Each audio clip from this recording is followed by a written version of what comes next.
दिन में तलाक करवाने का मुजरब तरीन अमल लेके आए। मैं आपको बताऊंगा कि आप 3 दिन में कैसे मियाँ बीवी में तलाक करवा सकते हैं। इस अमल को यानी कि अलहदगी के लिए इस्तेमाल कर सकते हैं, मंगनी तोड़वाने के लिए, तलाक करवाने के लिए, यानी कि दो लोगों को अलग करवाने के लिए आप इस अमल को इस्तेमाल करवा कर सकते हैं। सबसे पहले आपने इस अमल की ज़कात अदा करनी है। आपने करना ये है कि आपने जो किसी भी कोई मुस्तहक लोग देख लेने हैं, उन 3 घरों में आपने रोज़ाना रात को खाना देना है, ठीक है। यानी कि रात के टाइम की रोटी देनी है, एक बेशक एक बंदे को खिला दें, ठीक है। उसके बाद आपने इस अमल को शुरू कर देना है। तो आपने करना इस अमल को इतवार के दिन है। आपने अमल करने से पहले, जैसा कि आपको सामने ये तवीज़ देख लें, तवीज़ नज़र आ रहा है ये वीडियो में।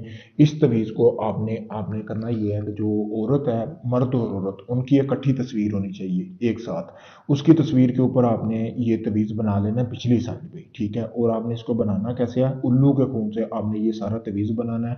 नाम वगैरह लिखने की ज़रूरत नहीं, यहाँ से लेकर यहाँ तक आपने ये तवीज़ लिख लेना है। लिखने के बाद आपने इस तवीज़ को रखना है अपने पास। रखने के बाद आपने 3 किस्म के बखोर जलाने, यानी कि आपने को खुशबू उसको जला लेनी है, संदल की अगरबत्तियां ले लेनी है 3 किस्म की। उसको आपने अच्छी तरह बखोर दे देना है। देने के बाद आपने जो गोश्त लिया है ना, गोश्त आपने लेना है बकरे का, ठीक है। आप 1 किलो गोश्त ले लें। लेने के बाद आपने इसको, इस तवीज़ को जो आपके सामने वीडियो में दिया गया है ना, इसको आपने तस्वीर के पीछे बनाकर उसकी तस्वीर को आपने जला लेना है, ठीक है।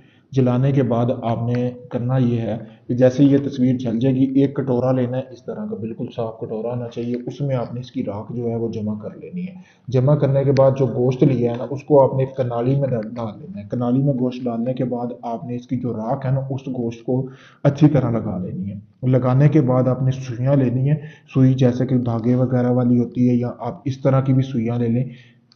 लेने के बाद आपने जो गोश्त की बोटियां हैं ना, छोटी छोटी की हुई है, उनको आपने राख लगाना है। उनके आर पार आपने ये सुइयां कर देनी है, ठीक है। गोश्त के आर पार कर देनी है। करने के बाद आपने हर बोटी के अंदर एक एक सुई आपने डालनी है। डालने के बाद आपने उस गोश्त के 2 हिस्से कर लेने हैं। एक हिस्से को आपने कब्रिस्तान में फेंक देना, दूसरे हिस्से को जिस घर में आप तलाक करवाना चाहते हैं उसकी घर की छत के ऊपर फेंक दें, सेहन में फेंक दें, या उनके घर के किसी भी कोने में फेंक दें। ये हो जाएगा पहले दिन का अमल। जब फिर दूसरे दिन का अमल करना है इसी तरह होगा। फिर तीसरे दिन का आपने अमल करना है, इसी तरह सेम अमल करना है। जैसे ही आप तीसरे दिन का अमल करके भी हटेंगे, तो चंद घंटों के अंदर अंदर आपको खुद सुनने को ये चीज़ आ जाएगी कि जिन 2 लोगों में आप अमल करवा लेते हैं उनकी तलाक हो गई है। तो आपने बताना किसी को नहीं है। जब आप किसी को बता देते हैं कि मैं ये अमल कर रहा हूँ, तो अब अमल का जो होता है वो असर ज़ाया हो जाता है। तो अगर आप इस अमल को करना चाहते हैं, मुझसे इजाज़त हासिल करें। मुजरब तरीन अमल है।